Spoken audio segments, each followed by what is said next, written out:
A young Nashville woman was the picture of health, 18 years old, a volleyball player and a basketball player. But it all came crashing down when doctors discovered a problem no one knew about. Channel 4's Nancy Amons has that story. I think people should cherish life because you never know what's going to happen. 18-year-old Nikia Babb didn't know she had a bad heart. She was a healthy athlete and a UT scholarship student until the night she couldn't breathe, and doctors said she had a genetic defect.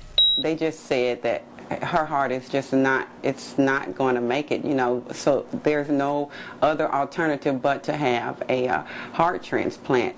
Some patients wait years. Nikia's family got the call in just 9 days. She called me and told me that they have a potential heart, and oh my God, I was just so overjoyed. I think I cried for 30 minutes. That was November 20th, 1 week before Thanksgiving. That's right. So it was truly a blessing. And then to get it around Thanksgiving time was like the ultimate gift. She'll be on anti-rejection drugs for the rest of her life, but soon she can go back to college, and she has a new major in mind. What I really think I'm going to do is be an RN, be a nurse. Because I'm going to cry. Because all